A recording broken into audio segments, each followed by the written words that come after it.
ರಾಜ್ಯದಲ್ಲಿ ಹೊಸ ವರ್ಷ ಆಗಮನಕ್ಕೆ ಜನ ಪಾರ್ಟಿ ಮೂಡ್ನಲ್ಲಿದ್ದಾರೆ. ಗೋವಾದ ನೈಟ್ ಕ್ಲಬ್ ರೀತಿ ಯಾವುದೇ ಅನಾಹುತ ಆಗದಂತೆ ರಾಜ್ಯ ಪೊಲೀಸರು ಮುನ್ನೆಚ್ಚರಿಕೆ ಕ್ರಮ ಕೈಗೊಳ್ಳುತ್ತಿದ್ದಾರೆ.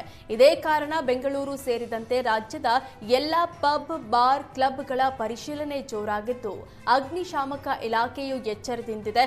ಇನ್ನು ಎಲ್ಲಾ ರೀತಿಯ ಪರಿಶೀಲನೆಗೆ ಅಧಿಕಾರಿಗಳಿಂದ ಗ್ರೀನ್ ಸಿಗ್ನಲ್ ಸಿಕ್ಕಿದೆ. ಎನ್ಆರ್ಐಗೆ 17 ಕೋಟಿ ವಂಚನೆ ಮಾಡಿರುವ ಪ್ರಕರಣ ಬೆಂಗಳೂರಿನ ಬನಶಂಕರಿಯಲ್ಲಿ ನಡೆದಿದೆ. ಬಿಲ್ಡಿಂಗ್ ಖರೀದಿ ನೆಪದಲ್ಲಿ ನಕಲಿ ಸಹಿ ಚೆಕ್ ನೀಡಿ ಬಿಲ್ಡಿಂಗ್ ಪತ್ರ ಪಡೆದು ವಂಚನೆ ಮಾಡಲಾಗಿದೆ. ವಂಚಕರು ಹಲವು ವಿವಿಐಪಿಗಳ ಕಾಂಟ್ಯಾಕ್ಟ್ ಹೊಂದಿದ್ದು ರಾಜಕಾರಣಿಗಳ ಜೊತೆಗೆ ಫೋಟೋ ತೆಗೆಸಿಕೊಂಡು ನಂಬಿಕೆ ಹುಟ್ಟಿಸಿ ಮೋಸ ಮಾಡಿದ್ದಾರೆ. ಸದ್ಯಕ್ಕೆ ತೇಜಸ್ವಿ ಮರಿಯಪ್ಪ ಪೊಲೀಸ್ ಠಾಣಾ ಮೆಟ್ಟಿಲೇರಿದ್ದು ಮೂವರ ವಂಚಕರ ಮೇಲೆ ಎಫ್ಐಆರ್ ದಾಖಲಾಗಿದೆ. ಸ್ನೇಹ, ರಾಕೇಶ್, ರಜತ್, ವೆಂಕಟೇಶ್, ರಾಬಿನ್, ಫ್ರಾನ್ಸಿಸ್ ವಿರುದ್ಧ ದೂರು ದಾಖಲಾಗಿದೆ.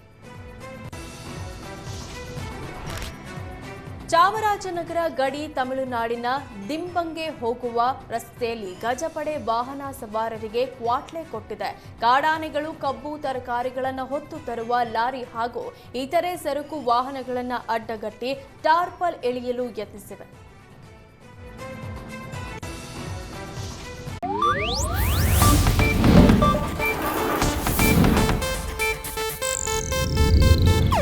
ಇದು ಏಷ್ಯಾನೆಟ್ ನ್ಯೂಸ್ ನೆಟ್ವರ್ಕ್ ಪ್ರಸ್ತುತಿ.